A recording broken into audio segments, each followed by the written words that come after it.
February is National Black History Month. It's set aside to reflect and remember the contributions and achievements of Black people all across our country and to look ahead towards ways to honor and include diverse culture in our community. So all month long here at ABC6, we will be doing just that with an exemplary guest from across Rhode Island. And joining us today in studio, we have Valerie Tutson. She is the Executive Director of Rhode Island Black Storytellers. Valerie, thank you so much for joining us and being here. Thank you, Karah. I'm thrilled to be here. I'm glad to have you. So your organization, Rhode Island Black Storytellers, it's really exemplifying the meaning of Black history because there's such a thing in African culture. It's called a griot. Tell us what a griot is and what it means for a griot to go out and spread the word. Well, culturally, the storyteller was so important in communities because the griot, or often called the jolly, which also means blood, they're the ones who preserve the history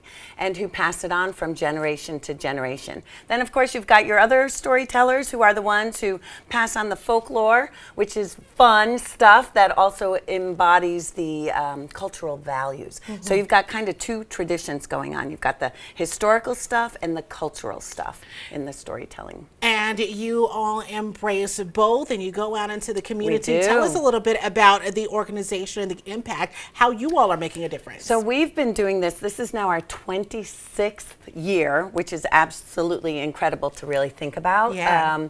And we came together 26 years ago because many of us were working as professional storytellers and out and about all over the country. And we really, really, really wanted to have a dedicated time and space to do what we do elsewhere right in our community. So we have a big festival every year. Fun-to-Fest. Fun-to-Fest, that's exactly right, which is wrapping up tomorrow. But we went from a 3-day festival, 26 years ago to now a 3-weekend festival and programming all year long. So we tell stories ourselves. We work with children to tell stories. We go into schools, we go into businesses. You'll find us in the libraries and in the parks. And this year we're kicking off a training program for other, not just the kids, but for grown-ups to just empower people to tell our stories in our way. It is definitely impactful and important for stories culturally and historically to be preserved and presented to the community in a way that keeps it going. So I want to go back to Fun-to-Fest for just a little bit.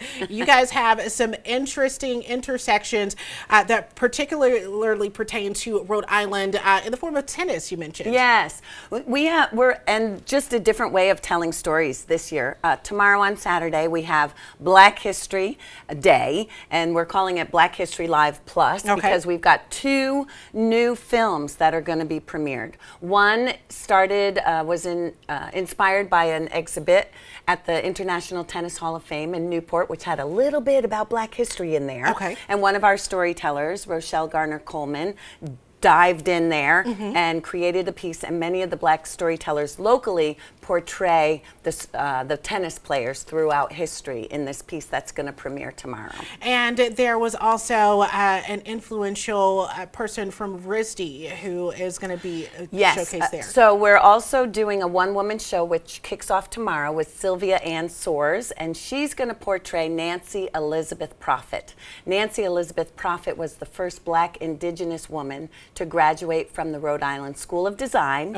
And for the first time, they're getting ready to have a major exhibition of her work. Wow. Yeah, it's pretty remarkable. She's a Rhode Island person that many of us don't know too much about, so it's very exciting. Valerie, you all are doing remarkable work in our community, and I think it's important for all of us to know that these opportunities are available and that these events are something that we can attend. I do believe that we have a little bit of information that we can share in the form of a full screen, if we can put that up on our screen right now. Fun-to-Fest is wrapping up on Saturday. It's available from 10:30 until 5:30 p.m. It's going to be happening at the Southside Cultural Center. As Valerie mentioned, you guys are going to be having free screenings. If you would like to sit and chat with those artists, it's $20 for those conversations. Valerie? The conversations are actually free. Hey, there you go. So come on in, right? Come on in and join us tomorrow night also for our final concert. There you have it. Valerie, thank you so much All for right, joining us. My and pleasure. we look forward to you making an excellent impact in the community all month long.